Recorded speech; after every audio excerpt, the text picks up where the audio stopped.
And welcome back. We are continuing a conversation with the president of the University of Belize, and we have with him the chairman of the Board of Trustees, Harrison Pilgrim. Now, going into the second part of this conversation where we're discussing the crisis at the University of Belize, we're looking at a particular timeline of events in terms of dialogue between the president and the UBFSA, right? Dr. Sankat, we're looking here at a meeting that was held on the 15th of June, which was a virtual meeting, an emergency meeting at that, to discuss the financial exigency protocol.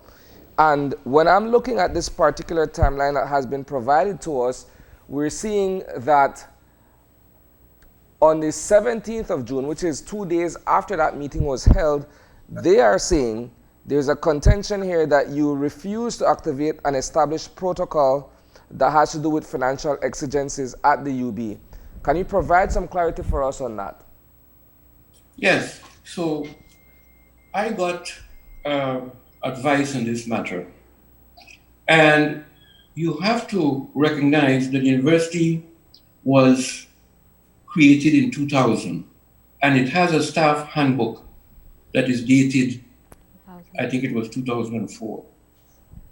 The particular process that my colleagues speak about is one that has never been ever activated at the University of Belize, from what I am told.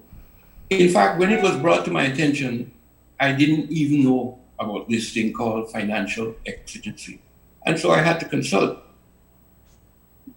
What has happened is that both the offices and the officers that are referred to in that handbook don't exist per se. There are things in that handbook that speak about offices like provost, a director, like finance administrator, and things like that, that simply don't exist. But there are equivalent bodies today that do exist. And those are the bodies that I have consulted steadily. The Academic Council is the single most important council in the university. And not only did I have them there, I had all of the directors that may be associated with the links in that handbook present. I also had, at a subsequent meeting, my friends, of that same body, the union also present. When I met with the staff and the students, the executive and all members of UBFSA would have been present. The president has been consulting steadily. Let me ask your opinion here. You've heard, I'm very sure that you are aware of the concerns coming out of the unions at this point, the union at this point. There are several things that we can agree, or what we hear from both you and the faculty, that there's a recognition there's a shortfall. There's a recognition that COVID is trying times and there will be some cuts made. But what seems to be one of the sticking points is, yes, the protocol was not followed. But secondly, that consultation would have allowed for them to know and understand the level of cuts that they would be responsible for versus the administrative level, versus looking at who will be losing their jobs. In other words, there's a lot of clarity that is needed by the faculty and the union that represents them to understand that the measures that are being made are really the best that the university can put forward. How do you respond to that? I agree with you completely. And that is precisely what I've been trying to get, my dear. Yes, but if they don't feel included, I mean, you can say it to us on television, and I understand that you also had your Zoom meeting and the subsequent meetings that you've been speaking of. But what the union is asking is to come to the table with the administration and just have the numbers presented to them and have them work along with the university to figure out where they can make the substantive cuts. I hear you. And I'm going to address 2 points there. Okay. My last communication on, I think it was 17th today or sometime in June, I have been communicating so much. I put in writing to the union, please send me your thoughts on how this financial exigency can be addressed. Once I see those, I will engage you. Once I see and review with my managers, we will sit down and engage. That has not happened. I have gotten nothing from the UBFSA to date. I have gotten from many others, including departmental heads, deans, you name them. The other thing, and I think there is reality here, and I do say that they ask for financial information. Yes. And that's fair. That's fair. That's a fair question. At my very first meeting with faculty staff on early in June, I alluded to the financial information that was available on the UB website. Our audited financial statements for the years 17-18 were already published, and this is progress of the University of Belize. Prior to that, there was an issue. That data was out there. Well, they subsequently wanted data for 18-19 and possibly more. The policy of the University of Belize is not to disclose its unaudited financial statements. However, and to the credit of the Board of Trustees, I had to seek their permission and their guidance whether the 18-19 report, which has not yet been finally signed off on, but more or less audited by the auditors, and these are external auditors, but not finally agreed and signed off on the dotted line. The board agreed, the president, you can give it to your colleagues. And I have done so. And let me say that as an academic, with those kinds of audited financial statements, and we do teach some of these things in our university, it is not difficult to understand what is the impact of a 7.16 million extraction of not budget, of cash out of the system, because that's what we're dealing with, 7.16 million of cash. I have given them that information. Mm-hmm. And once more, I'm waiting for a response. On President, these are some of the things that we say you can do, or the university can do. We seek your thoughts. Dr. Sankat, I would be pleased to engage him. the charge nonetheless is that the Unfortunately, I'm not hearing very well.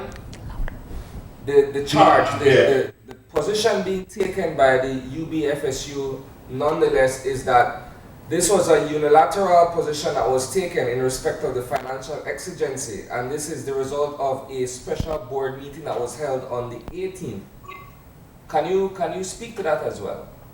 Let them, Mr. Pilgrim, yes. Professor, let me speak to that, since we're now moving into the realm of the board. Yeah. And the board met. We were presented with a train of events, which included the meetings of the president and his management with the academic council, which incidentally, I would say, was the successor to the General Education Council, which the unions are talking about. Let me just step back a little bit. Mm-hmm. The financial exigency, the section in the staff rules that speaks about financial exigency requires that the president meet with the General Education Council and also meets with the Faculty Education Council, and that he has a joint meeting with them at which he presents the financial situation of the university and then takes it to the board. Now, the General Education Council was morphed, from what I understand, was never ever activated, but was morphed into what we now call the Academic Council. And so in meeting with the Academic Council, the president had satisfied that aspect of the process for determining if a financial exigency exists. He also then met with the finance, not I said faculty, Finance and Administration Council. That's FAC in the book. And that council was supposed to be made up of the Vice President of Finance. The university no longer has a Vice President of Finance, but that has been also changed to be called the Director of Finance. And the university the president met with the Director of Finance and his team and the administrators in the university, and together they once more looked at all the numbers involved, the reductions and the implications.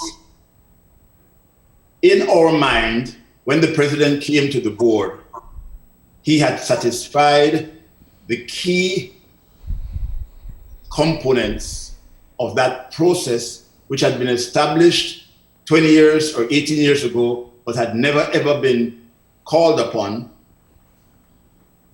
And he had done so as best as was possible, given the way in which the institution is currently made up. And so the president came to the board meeting, a board meeting that was fully attended also by the faculty representative, Dr. June Young. Mm-hmm. All persons were at the meeting, and that meeting unanimously, short of one abstention from Dr. Young, unanimously agreed that the information that the president and his management team brought to the table constituted a financial exigency. And I do not think that anyone who has any financial literacy whatsoever would question that outcome. Because a drop in income of 7.16 million in a budget of 21 million is a significant reduction, especially given the fact that some of the numbers that are in there are speculative and could change. And let me tell you something. The government has done a cut, an initial cut, which they said this new regime in finance will last until the end of March 2021. There is no guarantee from the government that come April, there won't be further cuts if there are more severe deprivations in the economic situation in Belize. Mr. Pilgrim, let me get in a second here, because I want to clarify something before we go any further.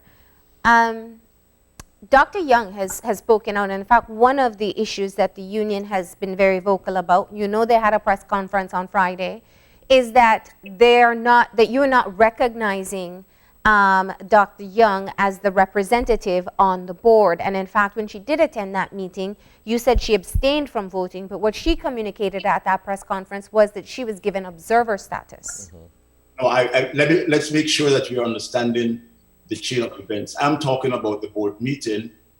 The board meeting held on June 18th, I think it was, when we discussed and approved that a financial exigency existed.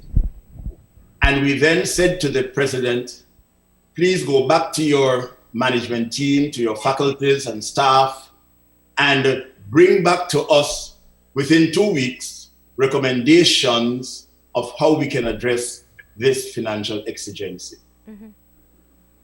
That meeting, which was scheduled, I think it was for July 2nd, if I'm correct, or July 1st, last week, Thursday.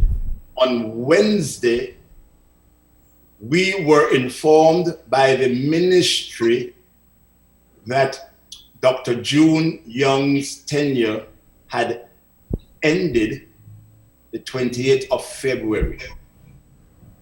The faculty reps on the board are rotated annually, once per year. And there should have been an election held for either the re-election of the existing representative or for the election of a new representative. And that should have happened sometime in January or February. Unfortunately, it didn't happen.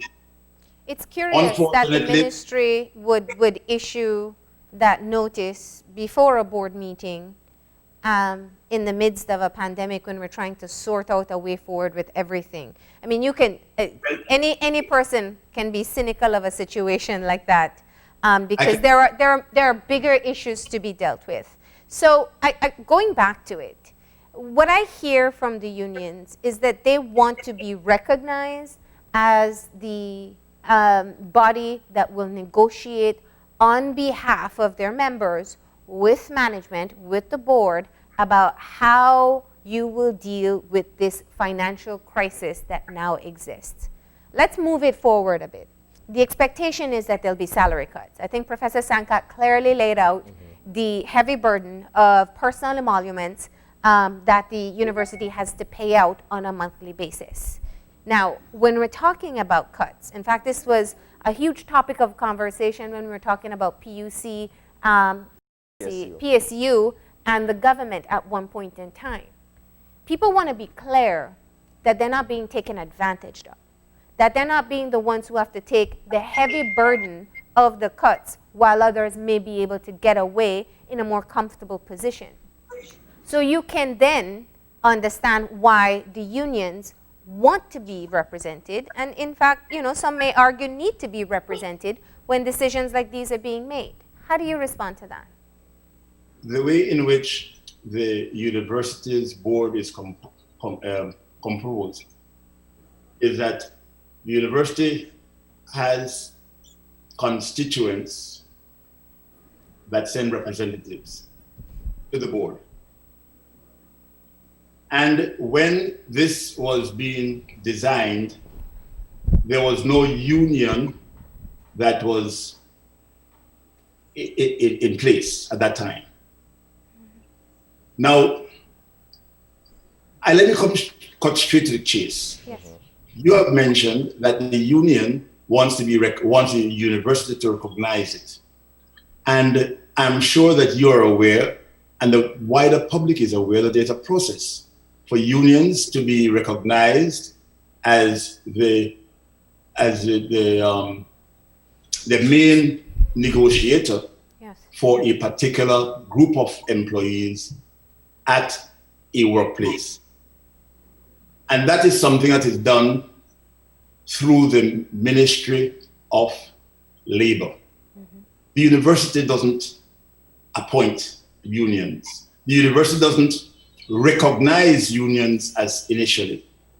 The unions apply to the Ministry of Labor, and the Ministry of Labor determines whether they have the mandate necessary to represent the workers at a particular workplace, and they are certified to do so.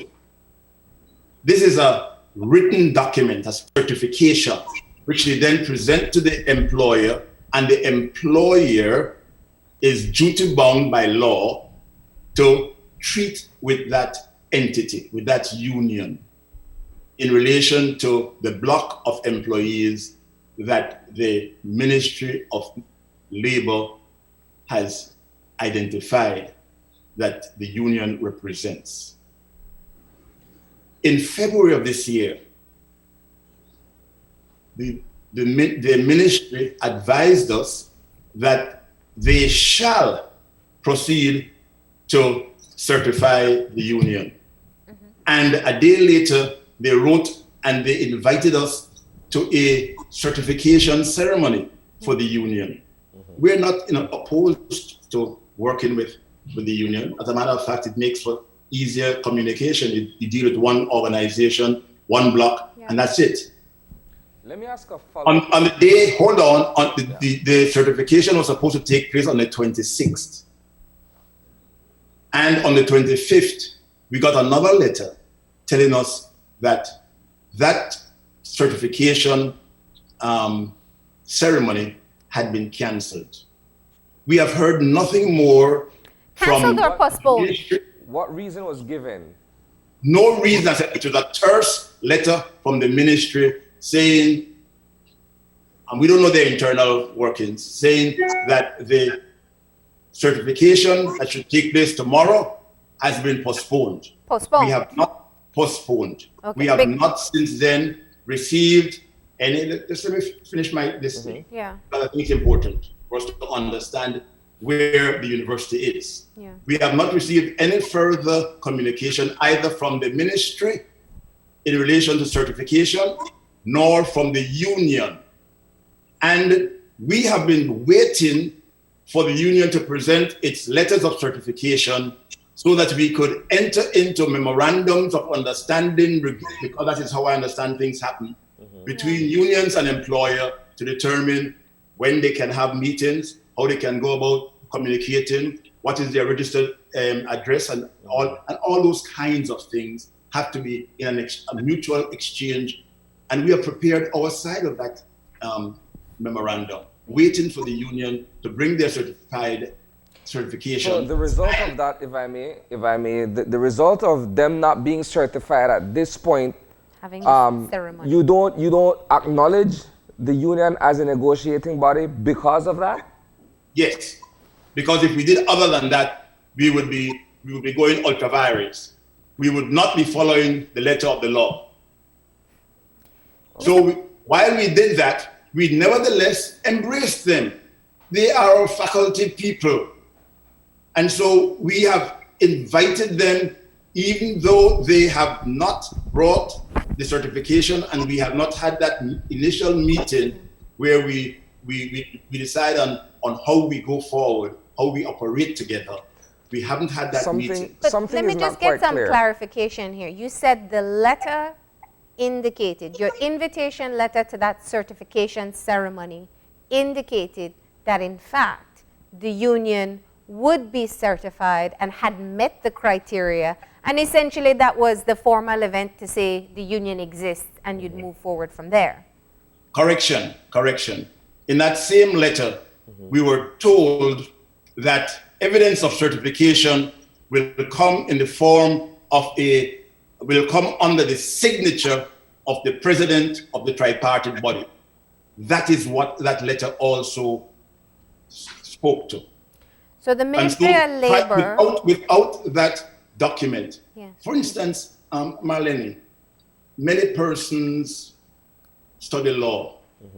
Until they're called to the bar, they can't practice law in a jurisdiction. Yeah. So we need to understand that. Yeah. People are accountants, they study accounting, but until they become a member of Until they're certified, yes. I hear all of that. I hear all of that. And I think that the issue here, it's unfortunate that the Ministry of Labor... It's not semantics, Marlene. It is not semantics. And I think that the union is trying to prey on public sentiment, is my view. And they're trying to force the university without them having the necessary documentation to recognize them as a bargaining unit. And the university cannot operate in that kind of fashion. In the same way that the union has been saying that the university has not followed the process, the due process, in a similar way, the union cannot expect the university to recognize them if they have not followed due process. Let's go back a bit, Mr. Pilgrim. I need some clarity here. what role or what weight does the Ministry of Education have in what seems to be a labor matter? How does that part work? Sorry. Because you're saying that you received a terse letter stating that the certification ceremony had been called off, been postponed, right? Yeah. So what weight does the ministry have in that particular aspect? Can you provide some clarity there? No. We're talking about Ministry of Labor. They were the ones who sent the letter that said it was off? Yes.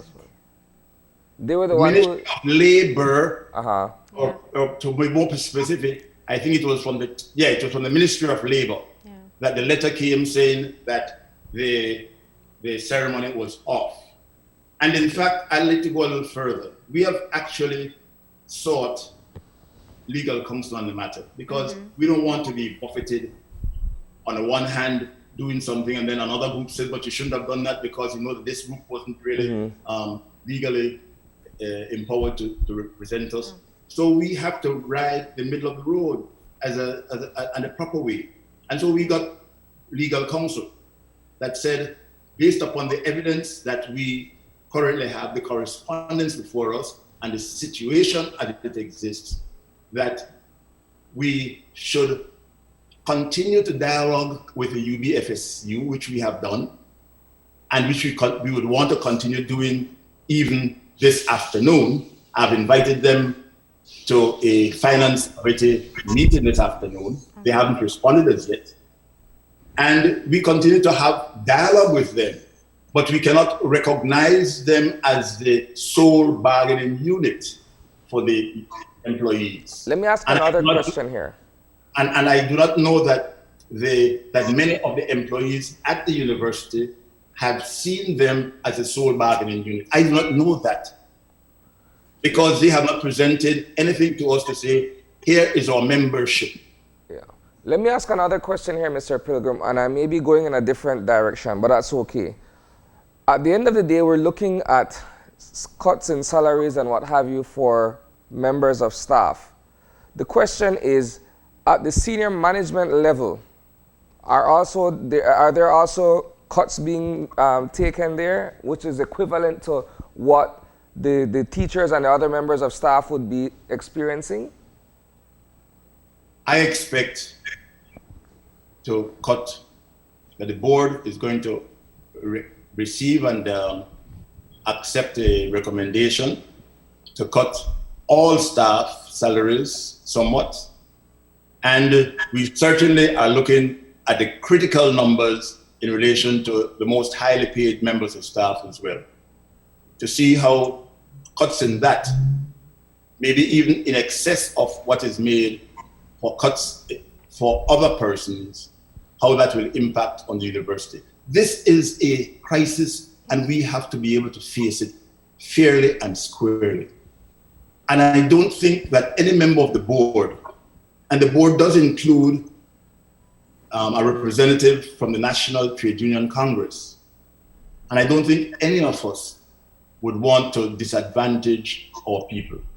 What we want to do, we want to make sure that the core business of the university can continue, that the core business can continue in as efficient and effective a way as possible, and that is teaching and learning.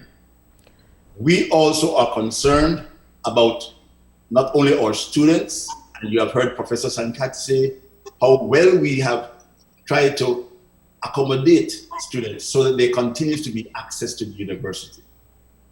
We have decided to stay and freeze our tuition. We have decided to cut our fees.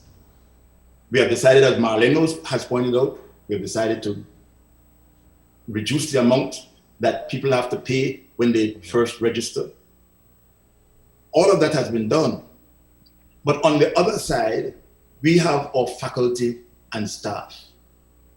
And I have been assured, although I have not received a formal final document, and we expect to look at that at the Finance Committee meeting this afternoon, but I have been assured that the objective is to do whatever we're doing with as little negative impact on the people who constitute university. For absolute clarity, fact. if I could just get in here, for absolute clarity, can you tell me what has been agreed to in terms of terminations and staff cuts and salary cuts? No, I cannot, because it has not come to our table as yet. It is not definitive as yet. It has not come to our table as yet. We have not gone down, drilled down. At the board level, and I am talking from a board perspective, Yes. not from the management perspective. Yes. The president and his senior management have been working, I'm told, day in, day out, drilling on numbers, drilling on different scenarios. They have gotten, so I have been reliably informed, they have gotten inputs from deans and chairs and heads of departments.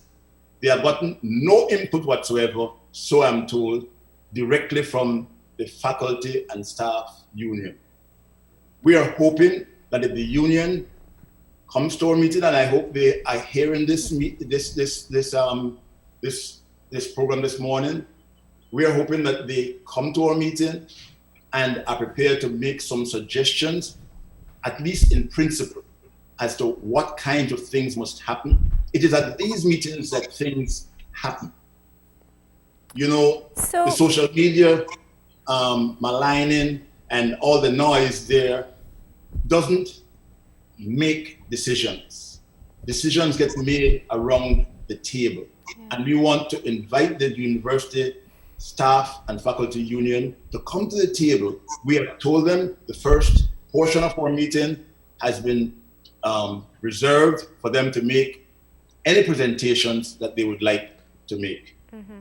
But we have to be open and fair. Let me ask you a question here. I want to just one more point of clarity. As I said earlier, the union has said that if they don't get a response by 11 o'clock today, that industrial action is imminent. And one of the sticking points is the recognition of the union as the sole bargaining party. You have very clearly said that the board is in no position to accept that. Am I right? Am I clear?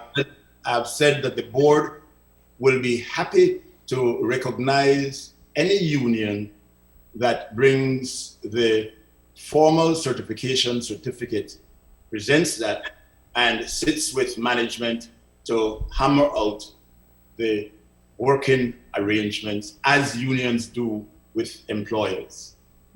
No, we are more than happy to do that. We cannot be railroaded or bad talked into becoming of recognizing the union. The union must, and these are academics. These are persons who, some of them, I've heard them boast that they have been at the university from its foundation. And I am amazed that they have not had the fortitude and taking the initiative to make sure that the Ministry of Labor that is supposed to give them a document delivers the document to them.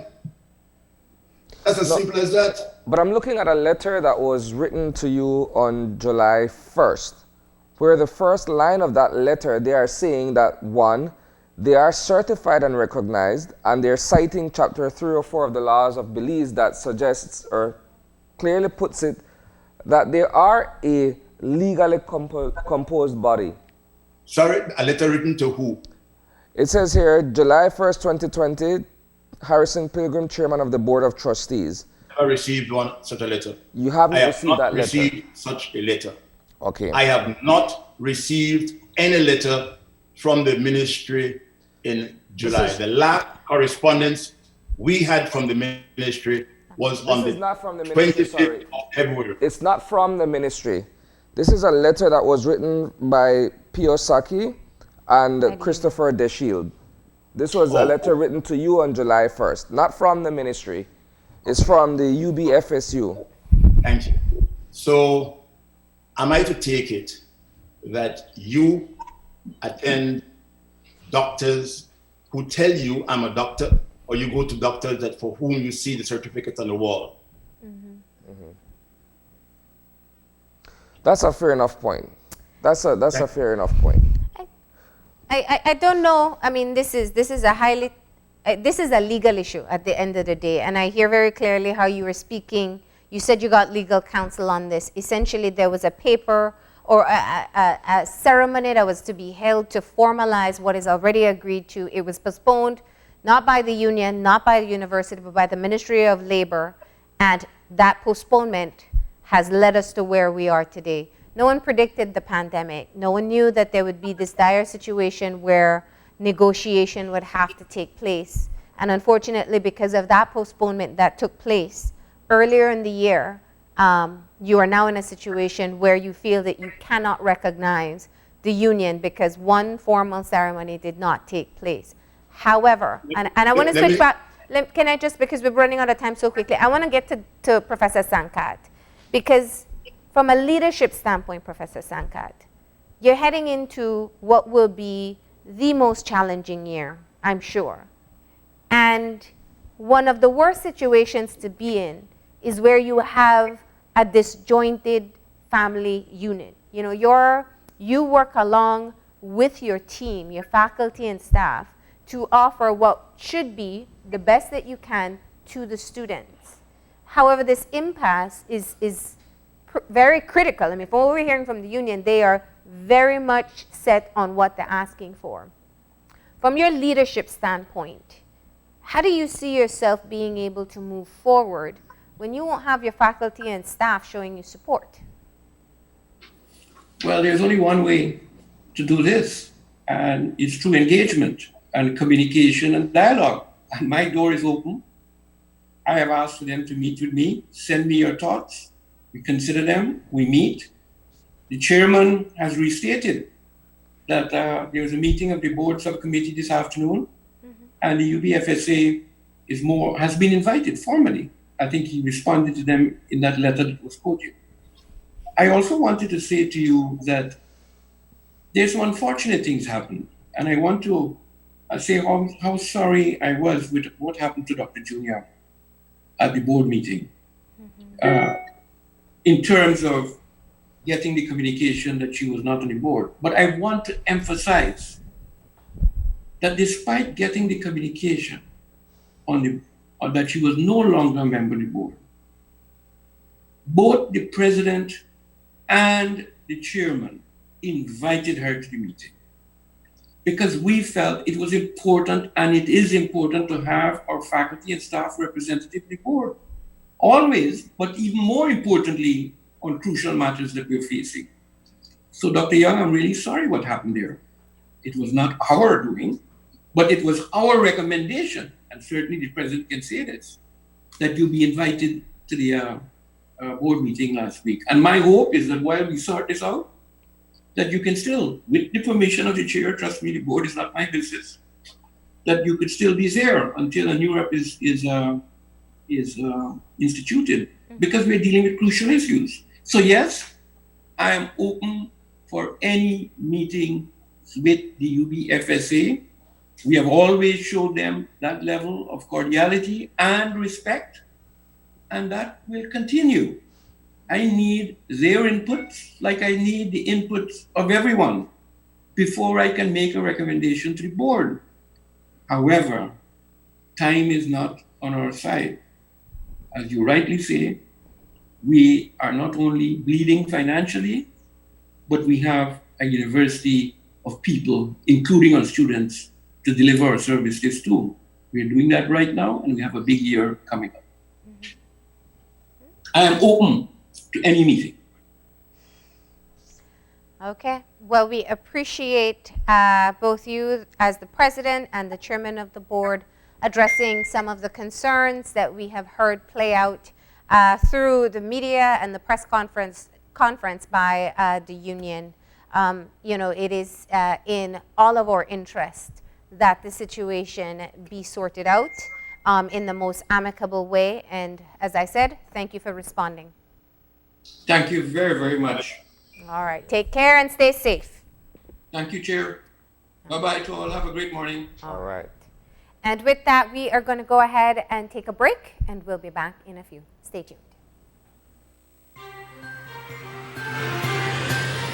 This COVID update was brought to you by Fulltech Systems, your technology center, where you'll come for the price, but stay for the service.